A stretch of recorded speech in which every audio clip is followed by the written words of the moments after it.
అమ్మ మీరందరూ ఉన్నారు కదా, మీరు విశ్వాసులు, సేవకులుగా దేవుడు మమ్మల్ని ఇక్కడ నిలవబెట్టాడు. మీకంటే ఇంకొంచెం కృప, ఇంకొంచెం ఆధిక్యత ఇచ్చి ఈ స్థలంలో దేవుడు నిలవబెట్టాడు. మీకున్న ప్రార్థన మాకు లేకపోతే, మీకున్న పరిశుద్ధత మాకు లేకపోతే, మీలో ఉన్న విశ్వాసం మాకు లేకపోతే, మమ్మల్ని మించిన దౌర్భాగ్యులు భూమి మీద ఇంకొకళ్ళు ఉండరు. అయినా నేనంట, మీ దగ్గర ఉన్న విశ్వాసం మా దగ్గర ఉన్న విశ్వాసాన్ని దేవుడు టాలీ చేస్తే మీకు అందనంత ఎత్తులో ఉండాలి సేవకులు. సేవకులు కూర్చునే ఫుల్ ఫీట్ ఎందుకు ఎత్తుగా ఉంటుంది చెప్పండి? అక్కేం చెప్తుందంటే, అందరికీ కనపడాలి కదన్నా. అందరికీ కనపడాలని కాదు, కింద కూర్చున్న ప్రజల ఆత్మీయ స్థాయి కంటే మా ఆత్మీయ స్థాయి ఎక్కువగా ఎత్తైన స్థితిలో ఉండాలి. మీకులాగా మేము మాట్లాడకూడదు.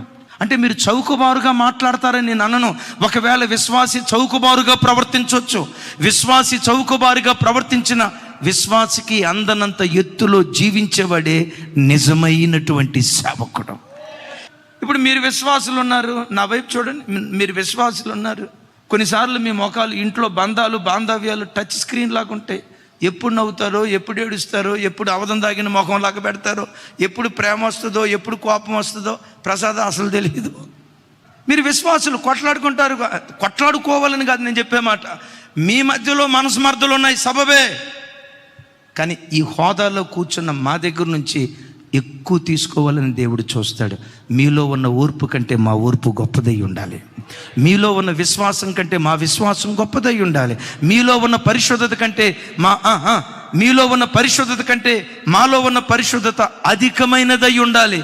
ఎవరికి ఎక్కువగా ఇస్తాడో వాళ్ళ దగ్గర నుండే ఎక్కువ తీసుకోవాలని చూస్తాడు.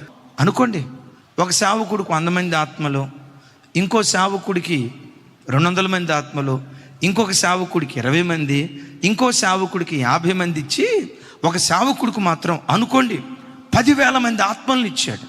20 మంది, 50 మంది, 100 మంది, 200 మంది ఇచ్చిన సేవకుల దగ్గర నుంచి దేవుడు కోరుకునే స్పిరిచువల్ స్టాండర్డ్ కంటే 10,000 మంది ఆత్మలను ఇచ్చిన దైవ సేవకురాలు యొద్ద నుండి, 10,000 మంది ఆత్మలను ఇచ్చిన దైవ సేవకుని యొద్ద నుండి ఎక్కువ దేవుడు ఆశిస్తాడు.